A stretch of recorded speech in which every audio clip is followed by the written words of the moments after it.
faut bien comprendre que la raison d'être de toutes les typologies n'est pas celle que l'on croit aujourd'hui. Morphopsychologie, physiognomonie, chiromancie, chirologie, astrologie, zodiacologie. On se dit, ah ben oui, c'est pour distinguer les individus les uns des autres. Non. La vraie raison d'être n'est pas celle-là.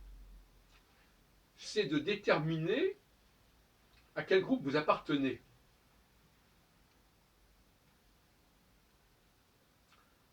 Ce n'est pas un problème individuel. Le nombre de groupes auxquels on peut appartenir, il est très limité en fait. Moi je dis qu'il n'y a que 3 groupes fondamentalement. Mais une fois que cette appartenance est déterminée, est décrétée, est diagnostiquée, cela va déterminer des itinéraires différents, des droits sociaux différents, des statuts différents. Ça qu'on ne comprend pas aujourd'hui.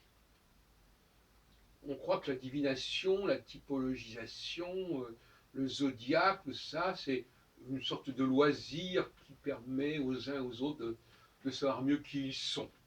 C'est d'ailleurs ce que déclarent les praticiens de ces disciplines. Eh bien, ils se trompent.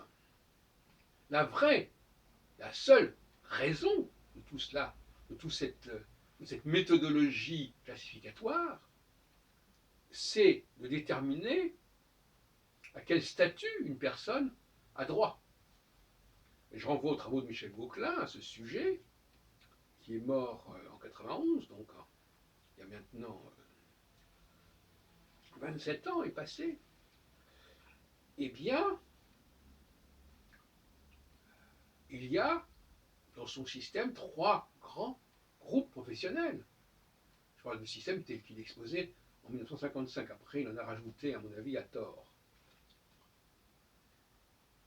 Voilà, finalement, on n'échappe pas au système des castes. Ce qu'on ne comprend pas, c'est que on dit que le système des castes est héréditaire. Ça ne veut rien dire. Ce serait très simple si c'était comme ça.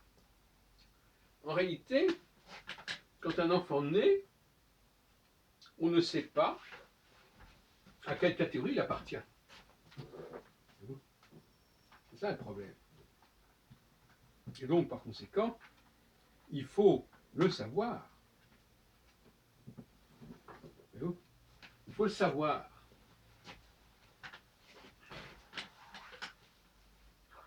Il faut le déterminer, il faut le fixer. Nous naissons tous d'une femme, et ceux qui descendent d'une femme, ben on ne sait pas à quel groupe ils appartiennent. On sait en revanche que l'enfant est soit masculin, soit féminin. C'est déjà une information importante. Mais ça ne suffit pas, car il y a d'autres classifications qui comptent, notamment pour distinguer si la personne est jupitérienne ou saturnienne. Jupitérien ayant un statut second par rapport au saturnien. C'est fondamental. Alors il y a des solutions héréditaires, c'est-à-dire oui, il est descendant d'un roi, donc il est prince, donc il est de même nature que le roi. Ce sont des solutions héréditaires.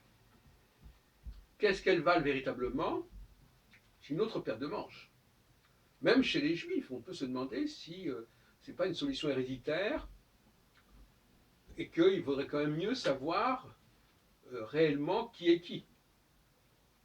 Et de quel moyen, par quel moyen? Eh bien, par le moyen de un certain nombre de signaux, des signes qu'il faut déterminer. Et là, il y a l'embarras du choix. Il y a le trop-plein. Alors moi, j'essaye de clarifier les choses, mais il faut bien comprendre que ça n'a rien d'anodin, que de croire que voilà, je suis de tel signe solaire, tel signe ascendant, etc. Et puis voilà, ça sert à quoi? À rien. Ça sert à ce que je me connaisse mieux, soi-disant. Eh bien non. ça sert à déterminer à quel groupe j'appartiens, quel est mon statut, quelle est ma caste. C'est une toute autre paire de manches.